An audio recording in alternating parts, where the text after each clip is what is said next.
New York's infamous Blue Note era comes to Mars Hill January 24th for a special one-night-only concert at Mars Landing Galleries. Civil Disobedience is a project bowing to the politically conscious underground jazz of 1960s New York City. You'll hear music from progressive composers such as Bobby Hutcherson, Jackie McLean, Stanley Cowell, Howard Land, Joe Chambers, and James Spaulding. Much of their music wasn't released on record till decades later, and you can hear New York musicians performing it live January 24th. Seating is intimate and limited. For tickets and details, go to marslandinggalleries.com. I just want one more summer, a little more time to see this flower blooming heavy on the vine. Hannah Kaminer has established a pattern of processing and naming the heaviness in life through her music. On the heels of her previous album, Heavy Magnolias, comes Heavy on the Vine, a new collection of lush music underscoring lyrics born from personal turmoil and evolution.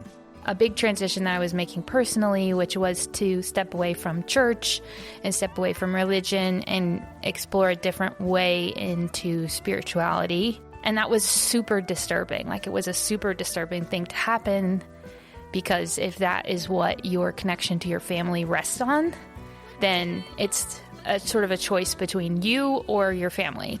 This is The Overlook with Matt Peiken. Today, Asheville singer-songwriter Hannah Kaminer guides us through her departure from organized religion and her societal observations born through song. We'll also talk with how she tackled her anxiety by studying and performing improv. And we'll preview cuts from her new record before anyone else hears them. Hannah launches Heavy on the Vine with a January 4th show at the Gray Eagle. See this flower blooming heavy on the vine.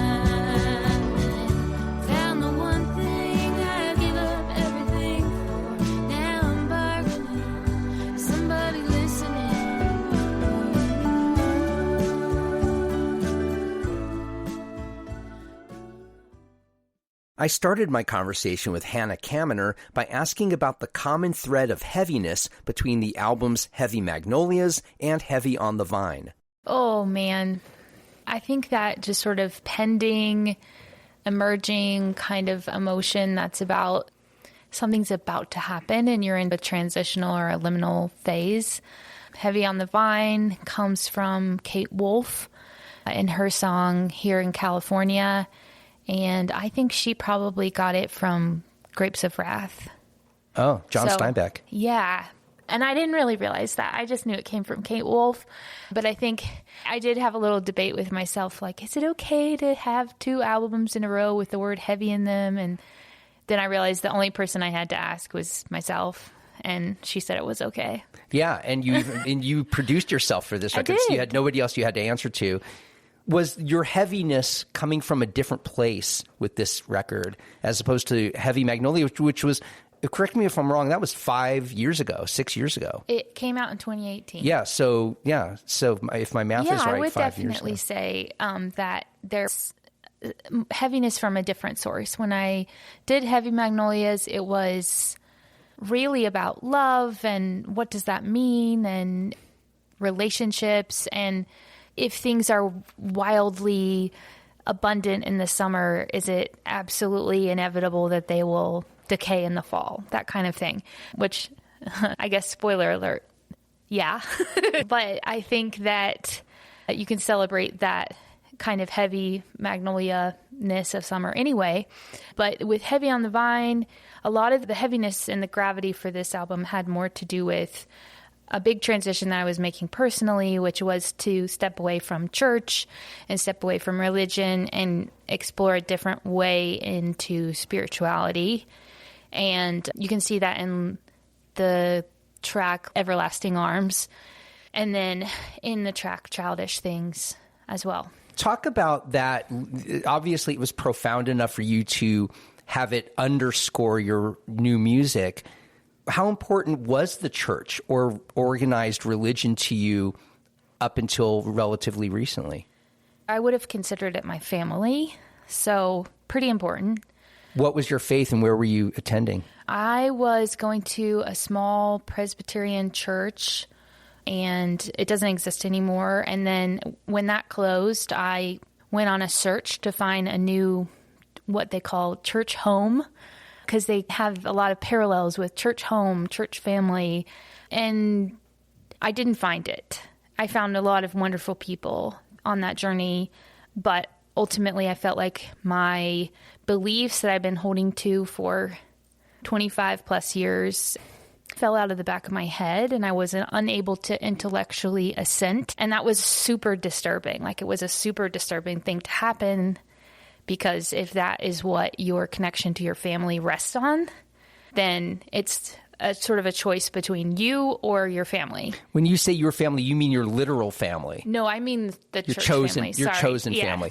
I think it's Yeah. interesting that it took the closing of your church for you to find this out for yourself, that if the church hadn't closed, you might not have been in that questioning phase. I think I was already headed down that path, but that certainly accelerated it.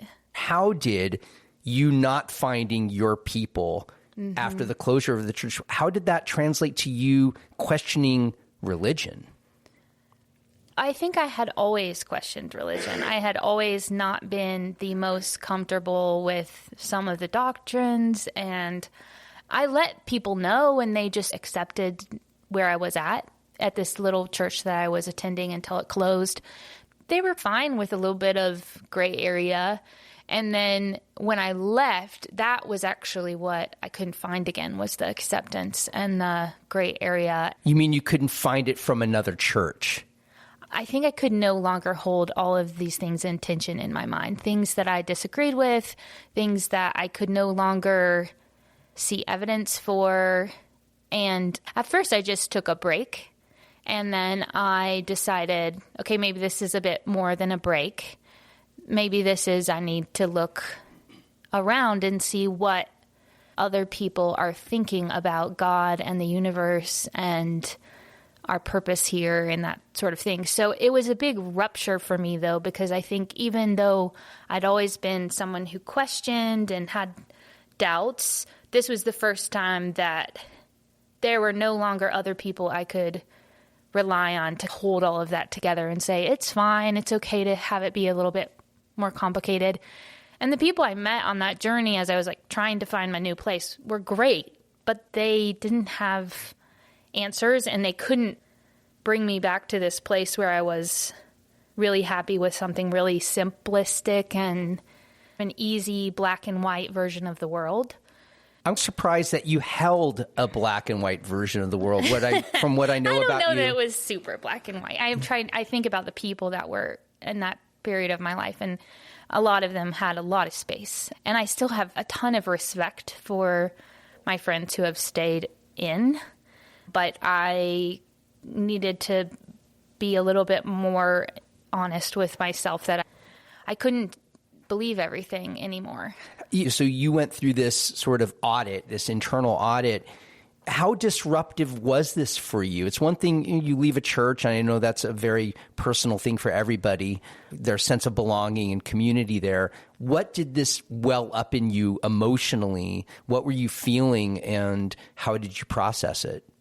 I took about 4 years to write Everlasting Arms. And it was an old hymn that we had sung at this church, Leaning on the Everlasting Arms. Iris DeMent has a really beautiful version of that, which if you've ever seen True Grit, the movie, it undergirds the entire soundtrack of that movie. I think that song, I had a piece of it in 2019. I was leaning on the everlasting arms, but I don't know where they went. And I couldn't fill the rest of the song out. I couldn't. It was just so shadowy. But I think to answer your question, a sense of loss, big loss. And the reason that faith is so powerful, and it gives people answers and solace to some of life's hardest questions. What happens when we die? Is there such a thing as when something bad happens, can you mend it? Can you forgive it? Can you work through it? It's like the problem of evil and the problem of death. And those are things that then I didn't know where to take them after that, except that I couldn't stay in the church space. And so actually part of where I went was to this community garden in West Asheville. And there was a really wise woman there who helped me work through some of these questions. And actually the garden was a place where I found a lot of solace because it's very cyclical in nature. And so if you can accept that life does have loss, just this idea that everything comes back again in the spring, and everything, even things that get uprooted and composted, they lend their nutrients to the next cycle. You're using that as a metaphor for hope and uplift. And she taught me to plant bulbs for tulips and things like that in November when it's bleak. And I realized this was a really defiant act of hope in the face of winter to say, no, this is coming and I'm going to be ready. You mentioned sense of loss. You can see the sense of loss from the opening song, the sense of loss of the Asheville that you know. And there are other songs of loss around that. Did you make those connections yourself around that? I think that wrestling with loss is what I want to do with my music. And so not to sort of be passive about it. I think even in my song Heavy Magnolias from the last album, I say, oh, time, what have you done to me? And I now see that as a very passive way. It's still legitimate grief, but I want to wrestle. And I think that's obvious in that first song, Asheville, because it's not really clear exactly what's happening to Asheville, but we know it's changing and we don't know how to fix it. But it hurts to see it change in negative ways. I just want to pay my rent while I pay my dues. Food on the table, I shouldn't have to choose between the place that I call home and paying my bills. Say goodbye to old time Asheville. She's headed for the You write very specifically about some of the things that a lot of the artists in this town feel and what they're witnessing. Sure. They may not know exactly why has it come to this, Yes. but you can see, and you're spelling it out there as clearly as any other artist has, I think, locally.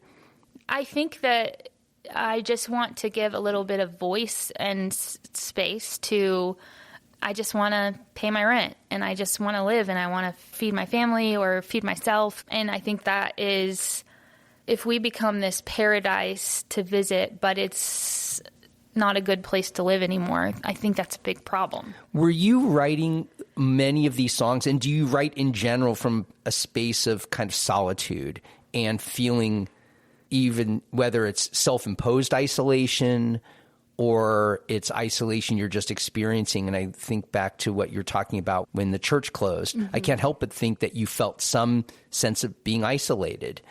Yeah, I think I definitely write when I have grief. But in terms of my writing process, as soon as I finish a song, the first thing I want to do is take it to other songwriters and play it for them. Really? Yeah. Okay. I know a Yeah. lot of people do that. I'm surprised that you do. You seem very, and particularly with this record, independent and like, this is my voice, this is what I'm going to say. Yeah. I'm surprised that you would seek out other... What has surprised me is that I think for years, the sort of voice of the church that I heard, whether or not people were saying this, was if you leave, you'll be isolated. And I wanted to leave. I wanted to regain my own sense of my own compass and my own voice. But I think it was actually surprising to me what I'm going to do with that independence and voice and feeling of strength in myself is I want to go connect to people. And so I'm not much of a co-writer in terms of my songs, but in terms of doing the arrangements, I love working with my band. And in terms of getting feedback on the song lyrics itself, I like to take them to my songwriting circle, whether that's an online circle or one that I attend locally, and just get feedback. That's interesting. So you use a songwriting circle. And oh, yeah. what feedback were you getting in the sessions that that affected what ended up on the record? Kelly McRae is a dear friend of mine. She's a Texas-based songwriter. She was the one putting together this group. It was actually a Zoom songwriting feedback workshop that we did for weeks and weeks during winter, which is the best time to have creative nurturing. One of the things they pushed me to was, how many words do you need to say this with? Do you have to clarify everything until there's no mystery left? And I think I have realized that you need to use vivid enough language to stir up people's emotions and memories, but you don't need to fill out all of the pieces so that there's nothing left for them to imagine. And I think as a writer, that's a tricky line to walk. More after this.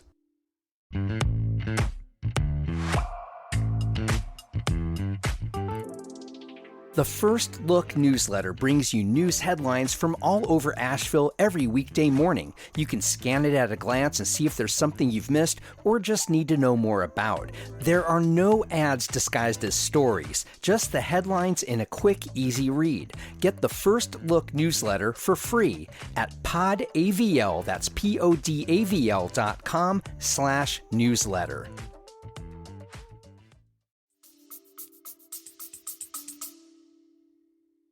In my first reading of the lyrics on this new record, you're more specific now in some ways than you were previous. Were you intentional in that? Were you wanting more specificity? And certainly in light of the feedback you were getting from other songwriters, maybe specificity is more required when you have an economy of words. Yes, I think so. And I think that I needed to use as much specific imagery and concrete language as I could in order to write about things that where, like, okay, so for example, in Wish We Could Talk, I'm writing about how polarized our politics are, our country, our families. Wish we could talk to each other. I'm so tired of keeping secrets. I can't carry all the fear you hold inside. I can't say that I blame you. There's a chasm miles wide. You're still bleeding from the crossing that you tried. Wish we could talk. And being more specific about some of these things and writing about Asheville, if I could be more specific, then I thought maybe it could disarm people a little bit, because I think people get really angry about these things. And so I want to wade into the conversation and say, maybe there's space to have this conversation. Let's not shut each other down. But boy, people, and including me, we have a lot of feelings that are very spiky. And I think that metaphor and specific language can sometimes sneak around our defenses. How have what's happening in the world, the pandemic happened to everybody, but you mentioned politics, how much of that has played into the unrest that you had brewing inside you around the time of writing this record? I think a lot. I think Silence in the Song is a pandemic song that I wondered, is this even going to be relevant when I put this out? Because I wrote it in 2020 and now it's 2023. It'll come out in 2024. Swear that I won't take it for granted. If we can ever make it through this.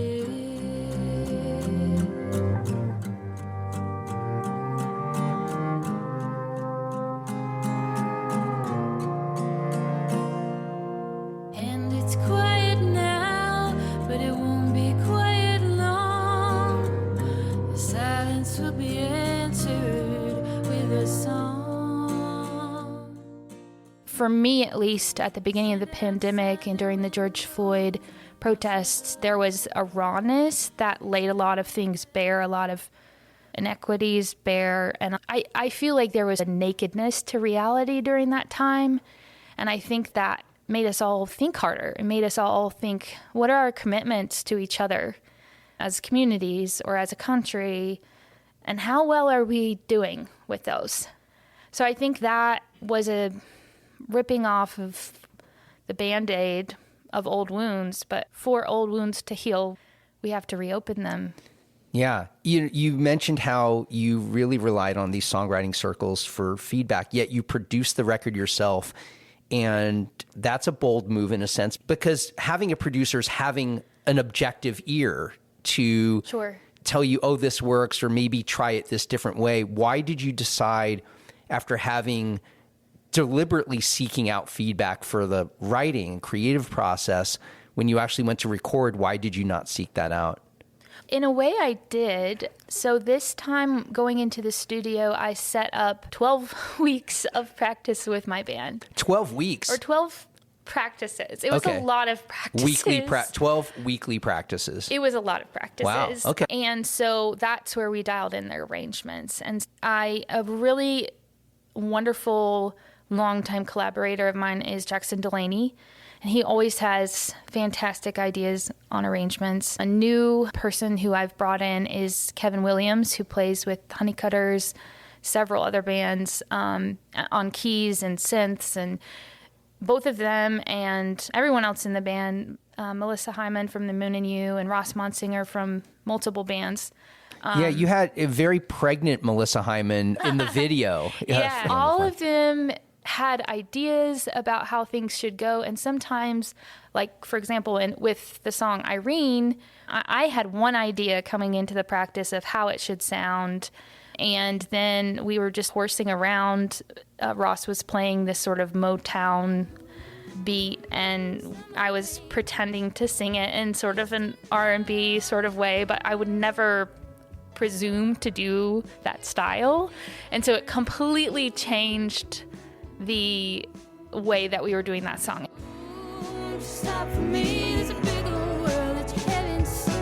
Ooh, wanna get to know you, give me a chance, maybe I could show you. Maybe just once our eyes could meet. If you look up from that greenery. And so they really were my production team.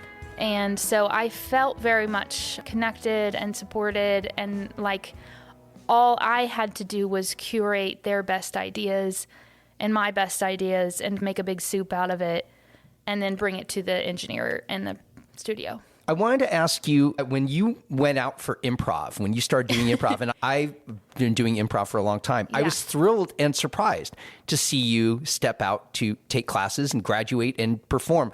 What inspired you to take on improv? Well, as many artists are, I'm terribly anxious in my natural state, and I have to work against it to stay healthy and to stay a pretty balanced person. And I manage it well, but that was something I had read about, actually. And improv, I had read about these classes that were taking place in the UK that were being prescribed to people for their anxiety.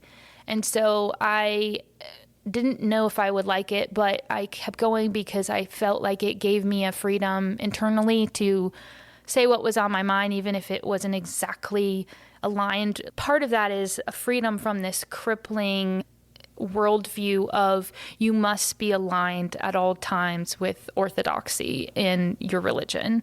That's fundamentalism if you can never stray from anything. I think that whether or not various communities that I've been part of taught that is what I got from some of the places around my faith journey.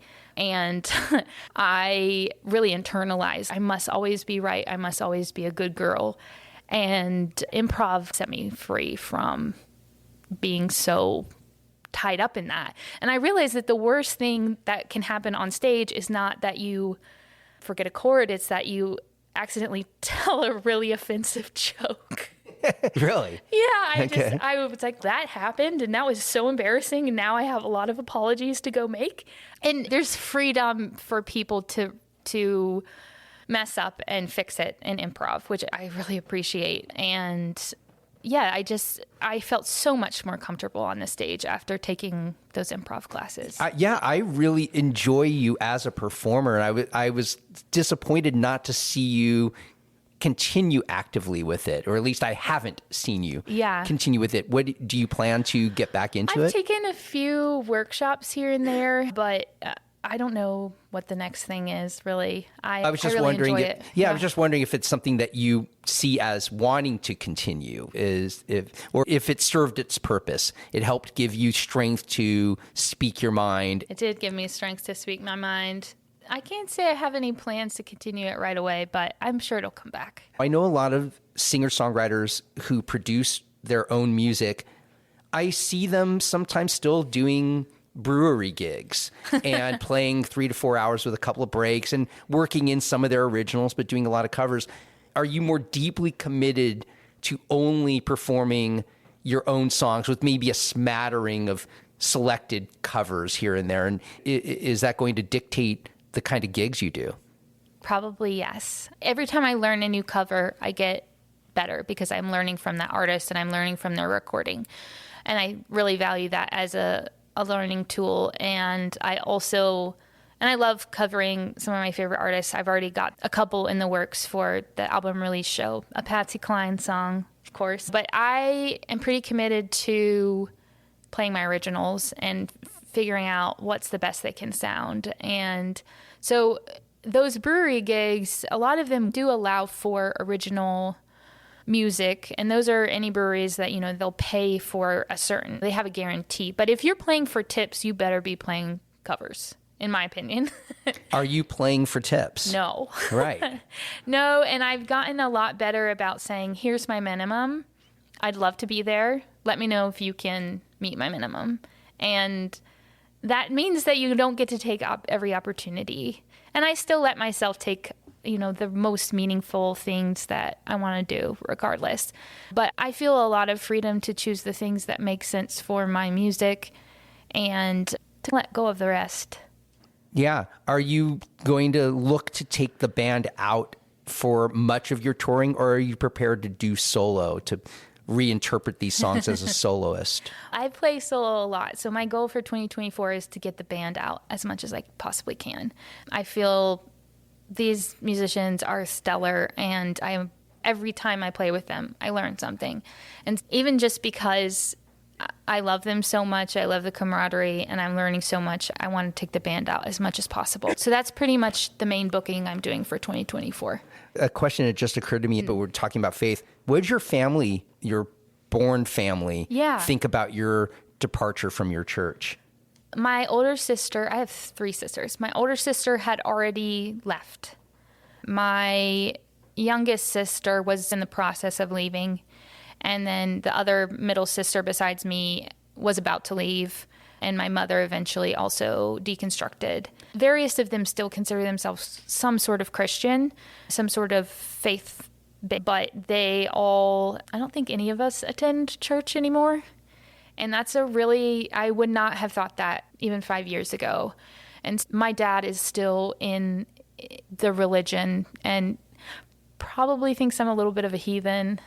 It does make for a very vivid real life example for that song, Wish We Could Talk. There's just this chasm between us that we cannot seem to cross, is what I wanted to say in that song. And I want to cross it. You still have that longing to connect with your family member when you disagree heartily with them. Has your family heard that song? Has your dad heard it? They've all heard it. Yeah. Have they responded? I don't know that they have responded specifically to that song. My family is full of independent, opinionated people. And so they have a very high respect for that's your view, and I wouldn't do anything to change it because that's your view and it's valid. And I feel a lot of respect from my family for that. I was leaning on the everlasting arms, but I don't know where they went. Can't seem to find my way back to them. I want to thank my guest today, Asheville singer-songwriter Hannah Kaminer. She's releasing her new album, Heavy on the Vine, with a show January 4th at the Gray Eagle. Our conversation took place at the BB Theater in downtown Asheville, which is available to me due to the largesse of Susan and Giles Collard of Asheville Contemporary Dance Theater. If you value the Overlook's place in Asheville's media landscape, please consider joining dozens of others who are supporting the show through my Patreon crowdfunding page. Become a member for as little as $5 a month. Visit patreon.com/theoverlookpodcast. Our First Look newsletter gives you just a handful of daily headlines from around the local media landscape to get you on your morning. We also have a weekly newsletter devoted to all things The Overlook that hits you every Friday. Both are free and available at podavl.com/newsletter. Our theme music for The Overlook, Maker's Song, comes courtesy of the Asheville band The Resonant Rogues. The Overlook is a production of Podcast Asheville. New episodes come out every Monday, Wednesday, and Friday wherever you get your podcasts. You can find us on any social media channel at AVL Overlook. And I'll see you on the next episode of The Overlook with Matt Peiken.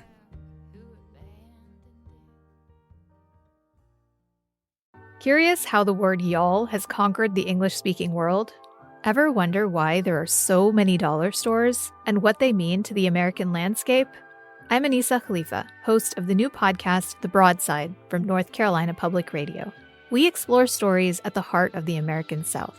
Each week, we go beyond the headlines and cover a single topic that impacts our region and explain how it reverberates across the country.